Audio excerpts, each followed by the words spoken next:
Olá pessoal, mais uma vez gravando vídeo aqui no canal e hoje eu vim fazer um comentário, uma reflexão sobre essa obra do Thomas Mann, o Fausto, tá? É, Então, antes de mais nada eu gostaria de pedir, se inscreva no canal, ative as notificações, etc, como sempre. Eu também deixarei na descrição do vídeo o link para quem quiser adquirir esse livro.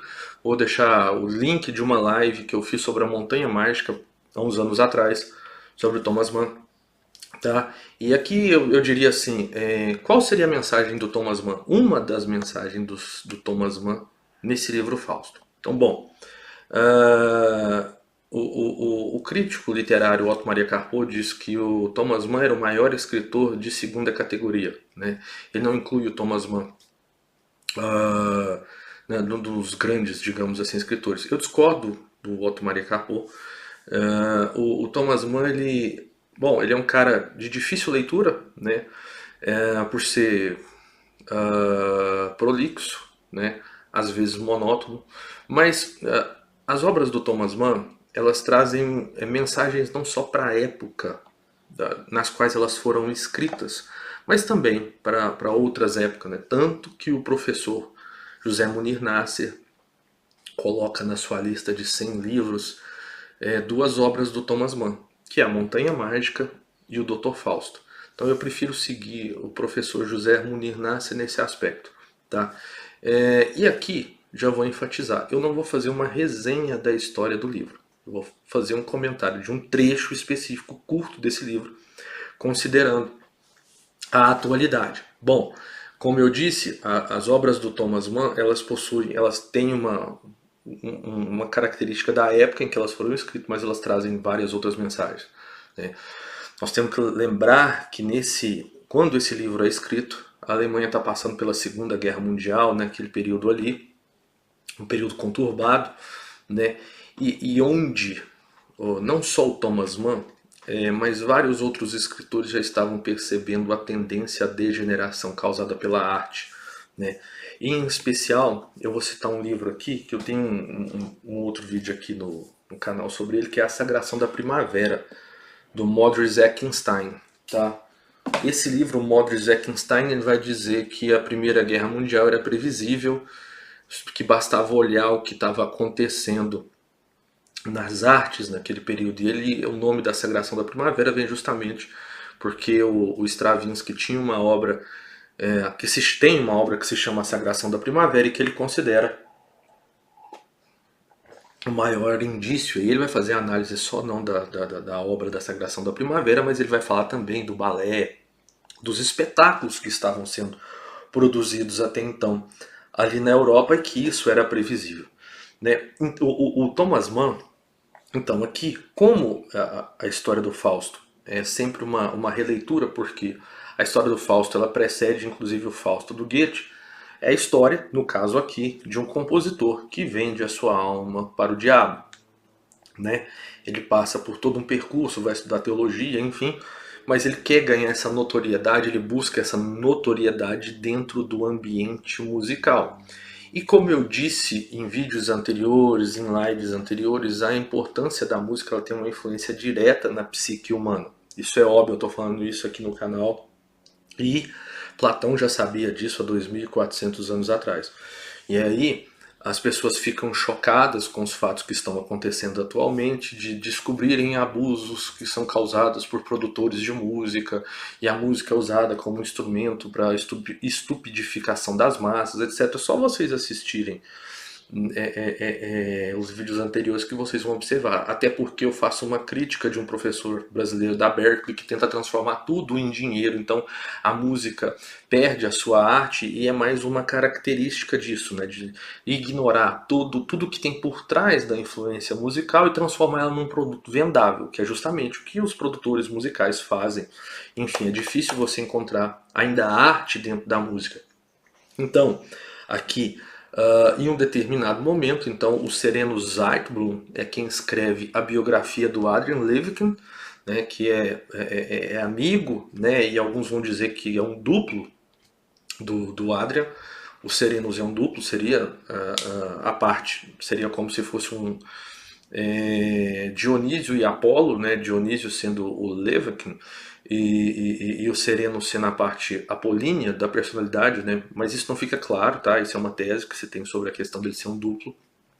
Enfim, mas o Adrian, então, ele vai fazer um pacto com o diabo. E esse, como eu disse, como esse livro traz muitas mensagens, quando esse livro foi escrito, o Arnold Chambers se sentiu ofendido, né? Porque aqui o Arnold Chambers é o cara que cria a dodecafonia no início do século XX, que é uma espécie de destruição das formas musicais que até então eram utilizadas. Simplesmente não dá para você ouvir a música dodecafônica, né? Justamente porque ela causa uma cisão de personalidade, ela causa uma cisão, basta existe uma relação entre quebrar formas e ao mesmo tempo que você quebra formas, você causa uma desordem. Nós devemos lembrar que as moléstias intelectuais da mente, elas são chamadas de desordens mentais. Então, como a música desordenada, ela vai causar, logicamente, uma desordem naquelas pessoas. Não só a música do decafônico, mas em especial a música popular, né, o que se tem hoje. Né? Então, aqui eu vou enfatizar um diálogo muito específico que existe aqui num determinado momento do livro. O Adrian se encontra com o diabo. Né? E aí ele vai, o diabo concede a ele 24 anos de vida, né? E que ele vai conseguir fazer proezas enormes e etc. dentro da música. E essa música era justamente uma música, a música do Adrian, ela é uma música que quebra as formas, ao mesmo tempo que ela é uma música que ganha certa notoriedade, né? Dentro aqui da obra. Mas aí tem um momento onde o diabo vai conversar justamente com o Adrian, né, e vai falar sobre a música. Né? Então, ele vai dizer assim: acho que o diabo deve entender sem música. Se não me engano, lias há pouco um livro daquele cristão apaixonado pela estética que é o Kierkegaard, tá? Que é citado aqui na obra. Ele sim estava a par do assunto e conhecia muito bem a minha relação, ou seja, a relação do diabo, com essa linda arte, a mais cristã de todas na opinião dele, no caso Kierkegaard. Porém, obviamente, julgava-a de modo negativo, como uma arte instituída e desenvolvida pelo cristianismo, mas rejeitada e proscrita por pertencer ao feudo do demônio. Estás vendo? A música é uma matéria altamente teológica, da mesma forma que o pecado, da mesma forma que eu. O amor do cristão a ela é uma paixão genuína porque une conhecimento e corrupção. A verdadeira paixão existe tão somente nos domínios do ambíguo, sob o prisma da ironia. O mais extremo fervor dedica-se ao que é totalmente suspeito. Não, meu caro, sem dúvida alguma sou musical. Podes acreditar. E justamente eu acabo de assumir o papel do pobre Judas, exibindo-te as dificuldades nas quais se embrenhou a música com todas as artes na atualidade. Eu deveria me abster disso, mas somente o fiz a fim de mostrar que tens vocação para ultrapassá-las, elevando-se acima delas, até o cume da vertiginosa admiração de ti mesmo, e realizando façanhas que te causarão mais sublime terror. Percebam que essa oferta do diabo ao Adrian Levikin é a mesma oferta, ou semelhante, àquela que o diabo fez ao tentar Jesus no Novo Testamento. Né? Porque poder, dinheiro, fama não são problemas para o diabo. E isso hoje hoje não, há várias décadas, quiçá séculos, vem sendo obtido através da música, da degeneração da música, da degeneração da arte. Então as pessoas ficam chocadas com: nossa, foi descoberto que fulano abusou de não sei quantas pessoas da quem eles produziu. Mas não é nenhuma novidade. Então a música, ela deixa de ser sacralizada, né? Johann Sebastian Bach não colocava, né, o seu nome nas partituras, ele colocava, né, uma abreviação que queria dizer a Deus da glória, uma coisa nesse sentido. Ou seja, porque a música tinha uma finalidade de adoração e de elevação da alma até o encontro a Deus, a sua função litúrgica. Então, acontece que a música perde isso e se torna vulgarizada. E hoje nós estamos, digamos, no esgoto tá? No que se refere à música. Bom, e aí para complementar, então quer dizer, o próprio diabo já mostra essa faceta dúbia e é o seguinte, a sedução dele é o seguinte, eu posso colocar tudo aos seus pés, basta, eu só quero a sua alma. E é interessante porque mesmo conhecendo a história, a tentação, né, tanto o Adrian, e é interessante porque o Adrian Livekin ele é teólogo, né? Antes de se tornar relevante na música, ele fez teologia. Mesmo assim, ele não consegue resistir à tentação, a mesma tentação que Jesus, que é oferecida a Jesus, né? E aí Jesus a supera, é claro. Então, não se espantem, eu acredito que isso é só a ponta do iceberg. E não só a questão dos abusos, mas o entrelaçamento dos abusos à questão de rituais satânicos, né?